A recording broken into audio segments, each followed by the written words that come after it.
This is a weekly STEP meeting with a different speaker each week, speaking on the STEP of the week for approximately 25 to 30 minutes, and then open for discussion or questions until 7 p.m. And that brings us to our speaker on November 16th, 2020, in Doylestown, PA, at the Monday night, 6 p.m. Stay Alive Literature and STEP group at St. Paul's Lutheran Church. And tonight's speaker is Grant, doing a Step 3 presentation. Please welcome him.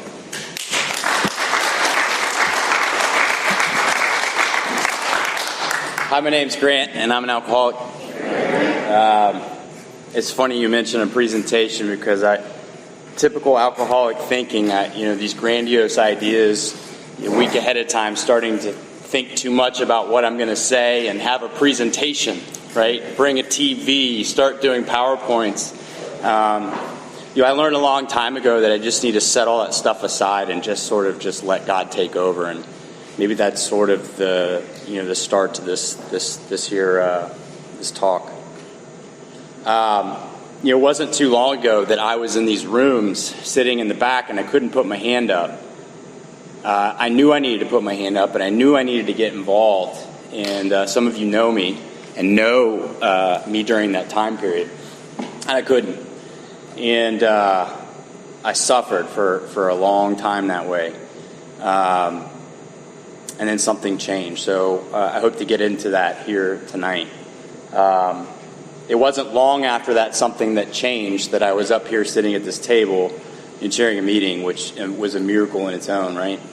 And to have the opportunity to do that, now is even more impressive so many years later, and especially after considering, what came before it. So the third step, I thought, last week we were talking about the second step. I thought there was a very good point made that there seems to be pairs in the steps, right? And so you typically think of the fourth and fifth, sixth and seventh, eighth and ninth. 2 and 3 go together fairly well. I grew up in an environment that allowed me to have a concept of my higher power that was associated with, typical biblical teachings. But I considered myself to be what you would call an agnostic. And I'll get a little bit into that.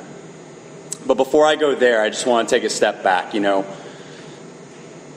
I early on realized that I had a drinking problem because I tried to stop and I couldn't. And enough times of trying to stop drinking, I finally just thought that was the way it was going to be. And over many years of trying to adjust this or that, trying to maybe drink and not go out, maybe not drink during the week, all the little things that we do, I realized that I didn't have the power to control that. And eventually I just resolved to just that. Like, I'm powerless over, I'm just going to drink. But life sometimes won't let you just do that, right? And as we continue to dig ourselves into further active alcoholism, right? Even if you think you have power, or if you were where I knew I didn't have power, sometimes that eventually will come around and make you stop. So the book tells me that there are two main characteristics that qualify me as an alcoholic, and one being that, when I'm not drinking, I'm probably going to start drinking. My thought process, the things that I do in my life are going to lead me to think that alcohol is a solution for me, even though I don't need to do it, or I don't want to do it. And two, once I have that alcohol, the allergy kicks in and I can't stop drinking. I'll have more. So they call that phenomenon of craving, and then the obsession of the mind was previous to that. When I finally had the opportunity to come into AA, I was sober. Physiologically I was sober. I probably had some hangover left in me, but for the most part I wasn't drunk, right? So from that point on, the allergy was pretty much behind me. I had to deal with that obsession of the mind. And for me, the program is all about that. It's all about dealing with that, the powerless of that, right? Because I had no power over it. I was going to go back to drinking. So going back a little bit, talking about step 3, it's impossible to talk about step 3 without just a very, very recap on step 1 and 2, right? So step 1 being that I admitted that I'm powerless, right? And then my life was unmanageable. And there's lots of different ways you can look at unmanageability. But for me, it was one and done. I knew I was powerless, right? I realized that before I came to A, and many of us do. Before we walk in the door, unless you were forced in here, you've pretty much checked that box, right? So I was powerless, right? I was powerless over controlling the alcohol. What I didn't realize is that I was powerless over a lot more things that led to the alcohol. And 2, I was introduced to the possibility that a higher power could solve that problem for me, that had the power that I didn't have, right? When we talk about power, I didn't have human power, right? Some other human can control me. But I need a power that doesn't require other human control. I need something else that's outside of my control, and preferably outside of someone else doing it too, because I don't want to impose on anyone else to control that either. So in step 2, I'm introduced to the possibility that I can have my sanity restored, right? The sanity just being like you always hear, right? Doing the same thing with expecting a different result or whatnot. There's lots of different ways to look at that. So it brings me to step 3, right? And step 3 comes down to a decision, right? But when I get to step 3, it gets real for me, right? So, I mentioned I grew up in an environment where I was familiar with our typical default conceptions of what God is. But that's not the same for everyone, right? And what I learned is that even though I had a conception of what God was to me, right? It doesn't mean that I have faith in it. And it doesn't even mean that I have true belief in it, right? I can believe in something, but never really put my life on it. I can believe it and not take action with it. And therefore, I never really have proof that it exists. I never have anything that proves that it exists, right? Faith is sometimes, paraphrasing, defined as like, it's a manifestation of belief in the absence of some sort of real evidence, right? It's going forward as if. And, even having a conception of your common, higher powers, until you actually start taking the steps and moving forward, at least for me, what I thought was a belief wasn't really a belief. So I think what's so beautiful about this book is that we don't have to have that worked out. You don't have to have, quote unquote, God. I don't have to have God. I don't even have to have the same God as someone else. It can be my own personal relationship with something that is just not me. Right? And it has to be something outside of me, because if it's me, it might as well, it's the same old, right? If I had a belief in a higher power that actually worked, I wouldn't need AA, because I would have already asked for the help and it would have worked. I wouldn't be here. So even when I have some sort of understanding of a higher power, whether it be what I grew up with or whether it's something that I'm learning, I have to move forward with that in a form of action. So they talk about, in We Agnostics, which precedes the chapter where we start talking about step 3, we talk about 3 main types here, right? We talk about the atheists, the agnostics, and we talk about a believer type, right? And the agnostics being, or let's say the atheists being those that do not believe in any sort of God. And the agnostics being those without knowledge, right? They can't prove that, right?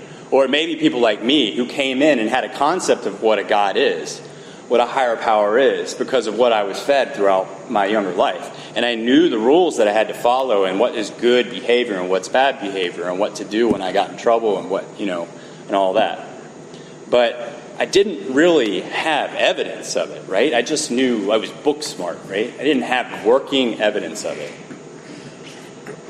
So an agnostic to me, I could have come in and said, no, I'm a believer, I believe in this. Step 2, no problem, check box. Step 3, let's go right through it. But really, I didn't realize I was agnostic, but I didn't really have evidence of it, right? And the funny thing is in a lot of times, you have to move forward as if, without evidence, so that you can get the evidence, right? And I'm not saying you have to believe in God. I'm just saying you have to move forward. One of the questions that came up last week was, I feel like I need to redo this, or I feel like I need to start over here, or I feel like maybe I need to spend more time here, or maybe I need to speed up. In my experience, the steps are the guide for a way of living that works for me and countless others, right? But the application of that is signature to you, right? And there's a lot of variables in there signature to you. What I've learned and what I'll talk about here in a little bit is I have to go the opposite direction of where I want to go usually. So if I feel like I'm moving too fast, right, and I want to slow down, maybe I need to keep going. If I'm moving too slow, I need more time. I need to work on this 4-step a little bit more, right? And my sponsor's like, I think you're stuck in the mud. Then we need to keep moving, right? So sometimes it's sort of doing the opposite of what I want to do, because that's the greatest thinking that kept me drunk for a long time.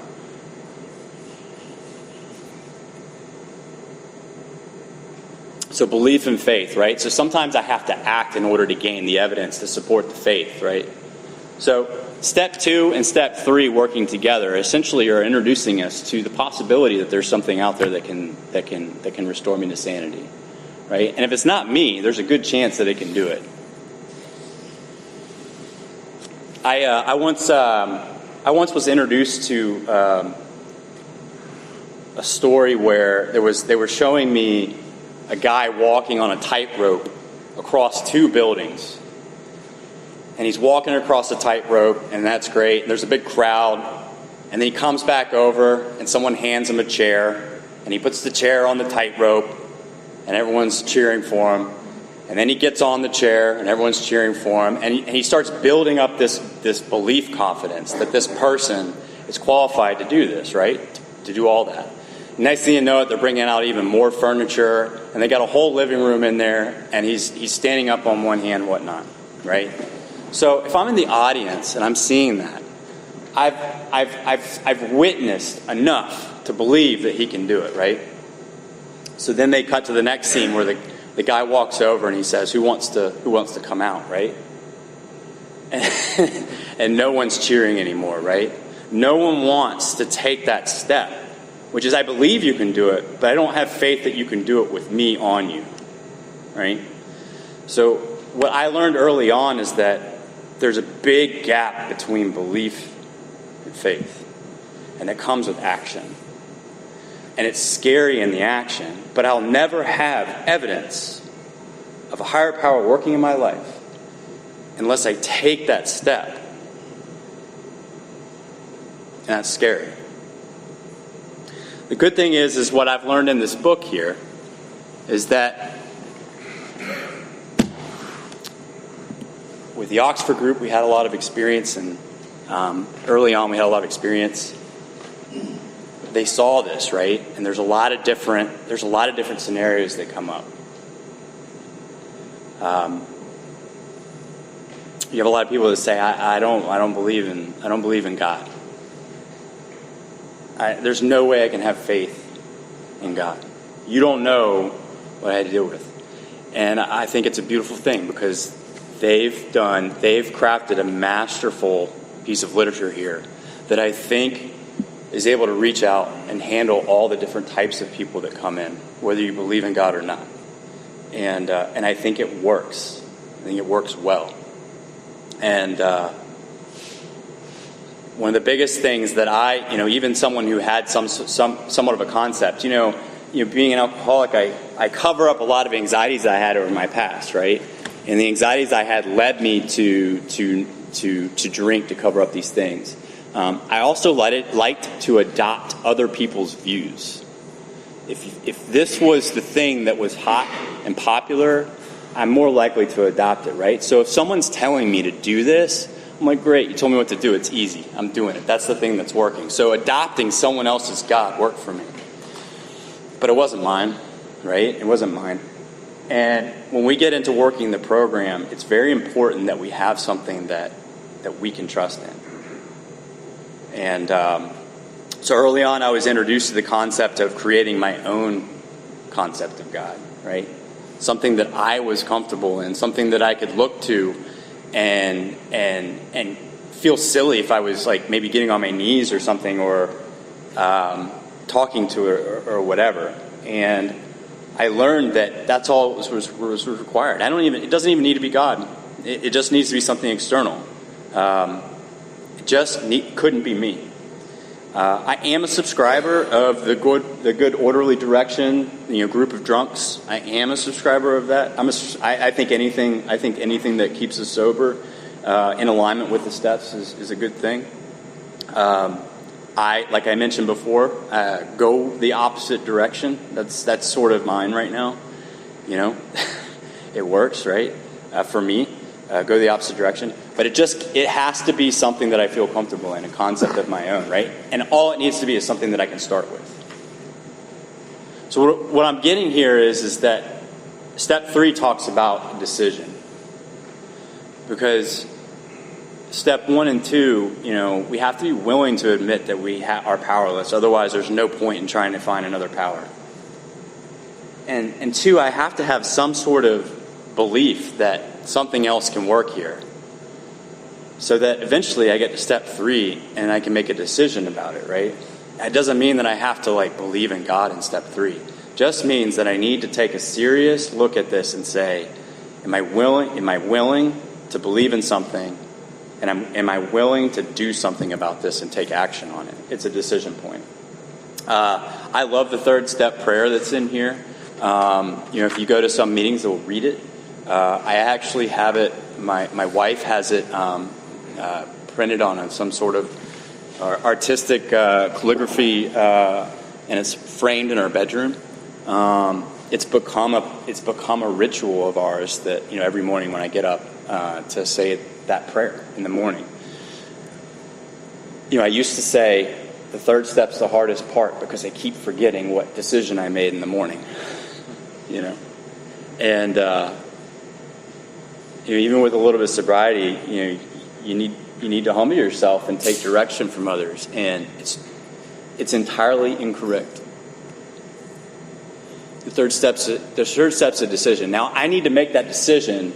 I'll have to make that decision over and over and over again. But really, the decision is not the hard part. The decision is basically just past go. Now we take the action, because the action is what brings that faith, right? The action is what brings that faith. So I make the decision to do that, and I move forward. And then later in the day, I realize that I haven't been turning my life over to the care of God. I need to do it again.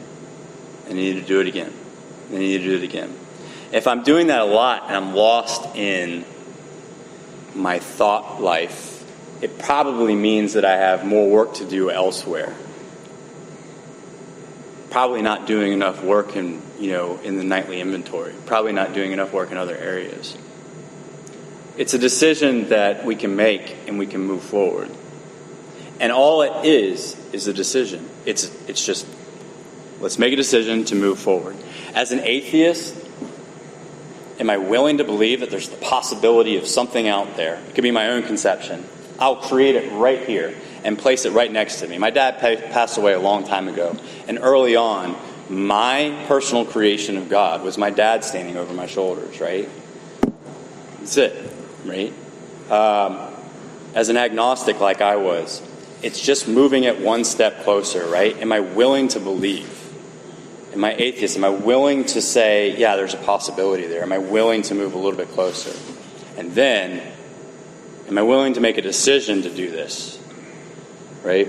One of the stories that Joe and Charlie talk about, they're the Big Book speakers from a while back, you can get their tapes, is he shares a story of making a decision for a family trip to go somewhere. But every year they make the same decision to go somewhere and they don't go. And eventually they make it, right? So we can make a decision. I can make a decision to turn my life and my will over to the care of God. But just because I did that doesn't mean that I've actually taken the action of which will actually bear fruit, right?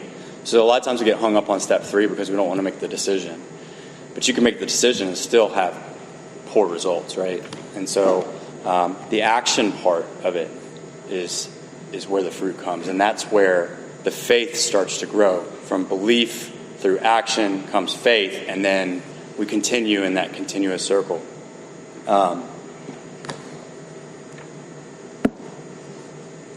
The book also talks about faith without works is dead. So that actually is biblical, comes from the Bible. In the religious sector of things, many religions are split over that. How much percentage of what you're doing is in faith, and how much percentage is what is in your works, right? Are you a good person but you don't have faith, or are you all faith and no good works, right? I love the fact that AA has a blend of the two, right? And circling back to what I started with, okay, I had belief in a higher power. I'd already made a decision in the third step when I came here. I moved up here to Doylestown. I already had about 8 months of sobriety here. I'd already been through, many of the steps, right? And thankfully I got to do them over, and I've done them many times over since then. But I didn't have the power, right? My new problem had become anxiety about social areas. It's no longer alcohol. It's social anxieties. And that was unmanageability in my life, right? My new powerlessness was in being able to put my hand up and say something as simple as, "Hi, my name is Grant. I'm alcoholic," and just say something. And the action, right? I had to let it build up. I had to let it build up in my life. This restless, irritable, and discontentedness. And it built up in my life to the point where it was so unmanageable that I had to do something with it. And I, you can say that's God, you can say it's odd or whatever, but that's what happened. And I finally put my hand up in the air, and someone in the program reached out and said, "Hey, look, let's go have some coffee," right? And so, I was thinking back to it. There's a whole nother story in that, but I was thinking back to what happened there. What happened was someone brought to me a solution that was really an AA solution, disguised it for me to understand, something I could relate to. That's the importance of being someone, helping someone, right? They got to be able to relate to you. Disguising it for me to take it at the time that I was most vulnerable, right? And what it ended up being was a challenge. Like, what if this was the case? Would you believe in that? Mm-hmm.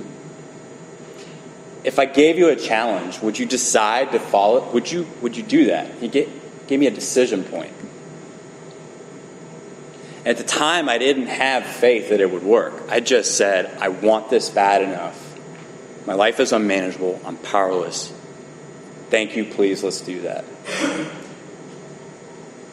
And my life's been changed ever since. And the faith was created in that moment. And from that moment, I was able to be a part of an AA community, of which then allowed other people who couldn't speak up now know me. And I'm feeling more confident about talking to other people. And then allowing that to grow, right? And then eventually I move, and I let that grow and sprout in another area, right? And maybe in another environment, not AA environment. And this just starts in a circle, this faith aspect. And then you start getting all these examples, this evidence of a higher power at work.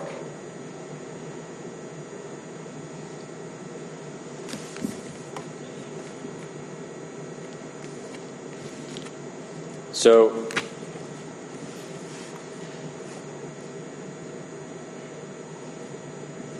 it starts with a decision. It starts with, yeah, I want that. I'm willing to do that. I'm willing to do this. I'm powerless. And it doesn't have to be God. It can be anything. It just has to be something. That's all it requires. That's all it takes. And from there, it's something that a foundation can be built on. But it's the action that I believe is the action that is probably one of the most important parts, right? The faith and the works together bring a spiritual life worth living, and one that is contented and less focused on self.